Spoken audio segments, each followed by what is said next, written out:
Hello people of the internet, this is Jadapico the Prop Maker back again with another Star Wars themed video. This time it's a tutorial. Today we're going to be making a thermal detonator. Not the thermal detonator, the one everyone knows from Return of the Jedi when Leia threatened Jabba. No, this one is going to be similar to that, but slightly different. It's going to be my own take on the thermal detonator. And that's how I really think it should be, because if this galaxy is as vast as we have to believe it is in the Star Wars universe, then chances are there are going to be more than one type of thermal detonator from multiple different thermal detonator manufacturers. So what you will need for this build is a styrofoam ball, obviously one that's in better condition than this, but this is all I had at the moment. And this being locked down, you can't just go out and get some more. This is optional, but I'm adding a button, or this thing to simulate a button that you press down to make it go into explosion mode. A little red button here to simulate the red light that signifies that it's primed and ready to explode. Two little rhinestones to represent the lights that go on the bottom. Some blue tack or press stick or whatever you have there. That'll come in handy later, you'll see. A paintbrush, a marker pen, a chopstick or a skewer. I'm using a bamboo skewer to mix the two-component glue, which we will also need. But you can also use super glue if you like, or model glue, just so long as it doesn't, just so long as it's not a kind of glue that's going to melt the styrofoam. Acrylic paint, I'm using black, but you can also use dark grey. Some metallic silver paint, some scissors, a piece of foam, you'll see what that's for later, some masking tape, and of course some water and some tissue or a cloth to clean off your brush once you're done with it. And also a little thing that you don't need something this specialized, but just make sure that you've got something that your ball can stand on while it dries. So the first thing we've got to do is mix the two-component epoxy. Be sure to follow the directions on how to mix your two-part glue properly.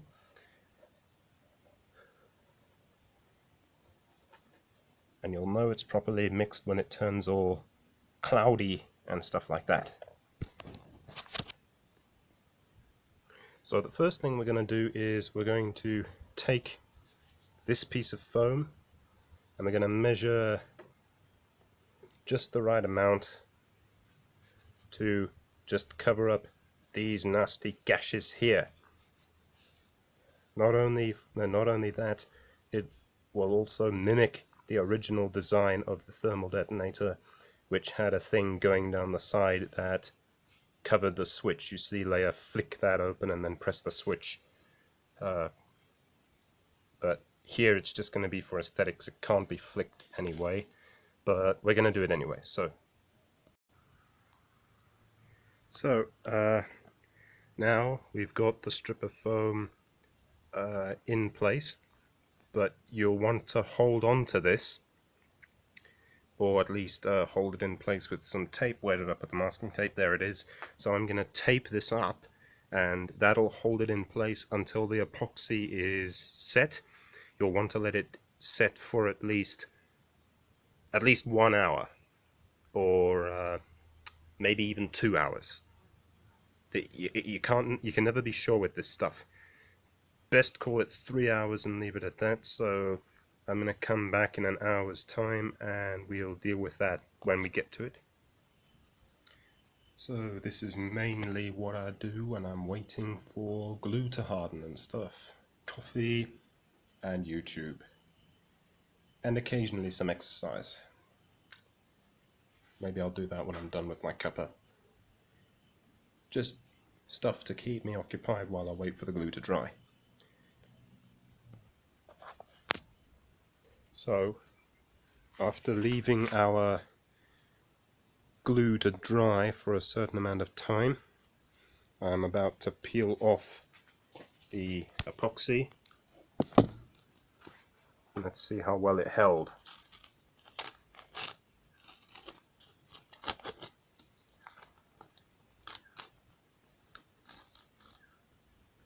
Be careful not to rip off pieces of the foam when you peel off the tape.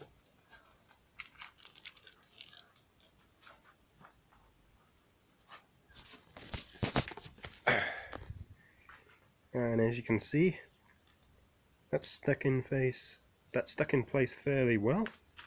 I'm happy with that. Now the next step is we're going to stick the button and the rhinestones in place to simulate the lights on the thermal detonator. Also, we're going to stick some more random pieces of foam into these gouges just to make it look more visually appealing, because lots of things in the Star Wars universe have little sticky outy bits that don't really serve any purpose other than making it look science fiction-y. So I'll catch you back when I've done all of that. So what you're looking at here is basically everything has been epoxied in place, and I've just wrapped everything that needs to be held in place until it dries with masking tape, and for about half an hour or so. Then I'll come back and untape everything, and if everything has held in place properly, then we should be ready to start painting. There's a crow up in that tree. Don't know where you can see, but if you look carefully, there you hear him calling. But there are two crows. Let me know down in the comments below if you can see the crows. They're right there in that big pine tree.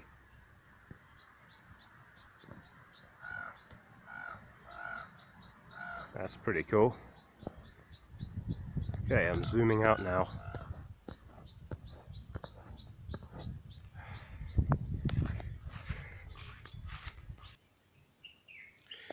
So half an hour later, let's see how our thermal detonator is doing. Just going to peel off this tape. So everything's glued in place relatively nicely. Got the two little rhinestones down here to represent the little flashy lights. We've got the red button up here to represent the big red light. We've got the switch here, or the button. We've got the strip here. It's kind of off-center, but I don't know. And we've got this little nub here for ergonomic purposes. I think it turned out pretty well, to be honest. The off-center thing's a little jarring, but I don't know, maybe this is a bootleg thermal detonator created by Jawa weapon smugglers to sell from salvage droid parts. I don't know. You could think of some backstory as to why it's off-center. Most likely it's a makeshift thermal detonator made by a scrapper. Yeah, however your thermal detonator turns out, I think you can add some backstory as to why it looks the way it does. I kind of like the way it looks. So the next thing we're going to do is start painting it. So this is where the press stick or blue tack comes in. You can see I've just put a little blob over the rhinestones, the button and the switch. That's just to make sure that That's just to mask it off so that these things I don't want to get colored in by the paint. So this is just to make sure that they don't get coated in paint. And later on we'll just peel it off with our, and should look fine. This is the best way I've found out how to do it with anything like rhinestones or glass beads or whatever you've stuck to your thing. You can use masking tape, but that's very complicated to cut out, so I just stick a blob of press stick on, and then when I'm done painting I just peel it off and roll it around and it's good as new. So I'm going to start painting now. First we're going to go over to the closet and we're going to get our acrylic paint for the first layer, and you do about 3 layers of acrylic paint, at least 3 layers of acrylic paint. Make sure you get all over, make sure you don't leave any part of it off, unless except for the parts you don't want to get colored in. And yeah, I'll check back with you when the paint has all dried. Okay, now that all of the layers of paint I've needed to cover this thing entirely have dried, now we can put on the metallic stuff, and we're going to do that by lightly brushing back and forth with the silver spray paint.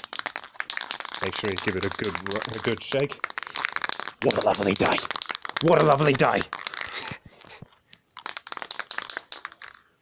Okay, now make sure you hold the can at least 20 centimeters away from the detonator. Oops, that wasn't supposed to happen. Now it's all... Then again, I don't think it's that much of a big deal.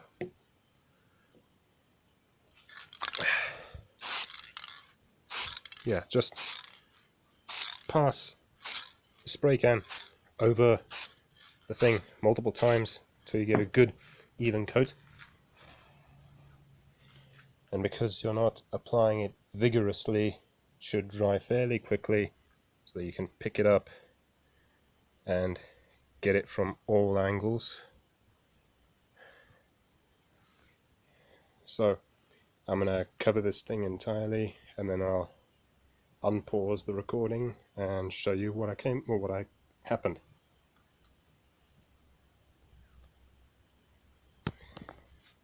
So here we've got the thermal detonator nicely and evenly coated in a layer of silver. Not too thick, you can still see the black has made it sort of gunmetal color, which is nice. Now we can peel off the press stick, and we should have... Sorry about that, just got a notification. I'll peel off the press stick very, very carefully so as not to pull off any paint at the same time, and we should have a very passable prop of a thermal detonator. And here we go, at last. So this is the final product. I think it came out very well. So we've got the switch here, we got the red light indicating that it's live, we got the 2 lights here that go beeping when the thing is about to explode, or I suppose you could say the countdown lights. And yeah, all things considered, I think this is a very passable prop for a thermal detonator, considering it's made out of a polystyrene styrofoam ball and a bunch of miscellaneous junk. So yeah, not really... So it's not as good as Odin's from Odin Makes, but I think it's still passable. And if you just want a thermal detonator prop for cosplay purposes, I think this would work very well. So yeah, thank you for watching. I hope you've enjoyed this tutorial video kind of thing. This is the first tutorial I've done since I did the foam sword last year. So yeah, thank you for watching. I hope you have enjoyed it. And that's all I have to say for today. It's getting late. I'd better go inside.